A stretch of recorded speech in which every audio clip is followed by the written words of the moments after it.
My advice for him is to face the questioning in the House and in the Senate.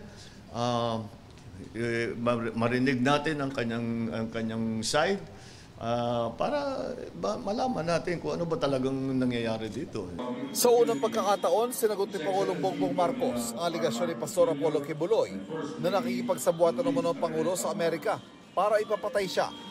Sa gitna yan ng patong-patong na kaso ng pastor sa Amerika at investigasyon ng Senado sa umano'y pang-aabuso sa mga miyembro ng Kingdom of Jesus Christ. Payo ng Pangulo kay Kibuloy, harapin ang Senado at Kamara na parehong nag-issue ng subpoena para sa kanya. Walang may gusto mag-assassinate sa kanya. Bakit siya i-assassinate? Wala namang ano yun. Huh? What, I mean, you know, why will anyone want to do that? Maybe he's just very wala na. I just hindi ko naintindihan yung sinasabi niya. Bakit siya assassinate? Sa nakaraang pagdinig sa Senado, isa sa naungkat ang pagpunta umano ng dating Pangulong Rodrigo Duterte at Vice President Sara Duterte kay Kibuloy. Sabi noon ng testigong si alias Rene, pagpaalis na ang mag-ama, may bitbit silang bag na naglalaman umano ng iba't ibang uri ng baril. Ang aligasyong ito, sinagot ang dating Pangulo kagabi. Kami magtanggap ng baril kay Pastor Kibuloy.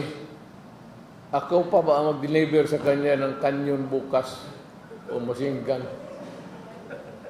It's a very stupid proposition. It's silly. Bakit man si Pastor mamigay ng baril sa akin? Sana siya makuha.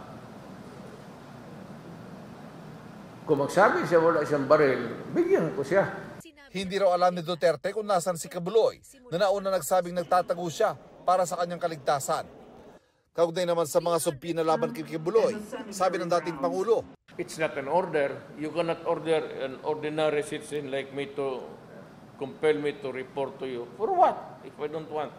Pero ayon kay Senadora Risa Ontiveros na chairperson ng komite ng Senado na nag-issue ng subpoena, nananatili ang kanyang babala na ipapakulong si Kibuloy sa Senado kung hindi haharap sa pagdinig sa March 5. Hindi rin daw pwede na abogado lang ang dumalo. The committee assures Kibuloy as it assures and has always assured any and all witnesses na humarap sa amin na they will have the chance to answer the questions. Wala pang kumpirmasyon kung dadalo o hindi si Kibuloy. Para sa GMA Integrated News, Ivan Mayrina ang inyong saksi.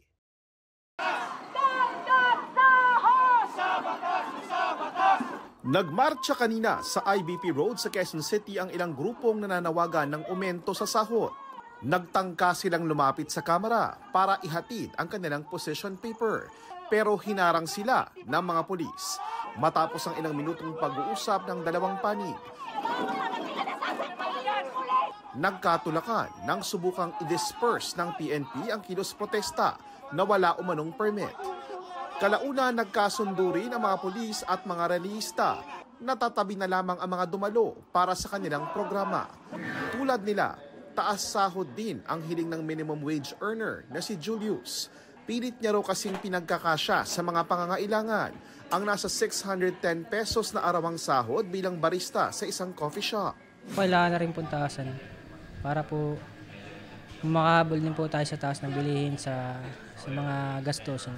Kanina tinalakay sa House Committee on Labor and Employment ang mga panukalang batas na nagbibigay ng taas sweldo sa mga minimum wage earner. Kabilang ang mungkahing 150 pesos na across the board increase. Suportado ito ng mga grupo ng manggagawa. We will be able po to lift 4 million minimum wage earners out of poverty through this legislation po based on the poverty threshold. Ang minimum wages sa Pilipinas ay nanatiling starvation wages. Ang ibig naming sabihin, sa starvation wages ay sweldong hindi kayang itawid sa poverty line ang pamilyang manggagawa. Pero sagot ng grupo ng mga employer, its implementation without careful consideration of the consequent economic impact would do more harm than good. Hindi rin suportado ng National Economic and Development Authority o NEDA ang across-the-board wage increase dahil sa epekto nito sa ekonomiya. The proposed bills could slow down GDP growth and could trigger job displacement and accelerate inflation. At the same time, it could increase job informality given the higher cost of hiring workers in the formal sector. Kaya para sa ilang mambabatas, I just take refuge doon sa sinabi na Inday Madiday na careful. We always recognize the balancing of efforts, the needs of the workers, and also the capacity of our employers. Para sa GMA Integrated News, ako po si JP Soriano, ang inyong saksi. Itinanggi ni dating Pangulong Rodrigo Duterte na tinawag niyang drug addict si Pangulong Bongbong Marcos. Noong nakaraang buwan, nagbitaw si Duterte ng mga salitang, may drug addict tayo na presidente. Kagabi, humarap si Duterte sa media sa Davao City. If you kill me 1,000 times, wala akong sinabi. Taking a drug.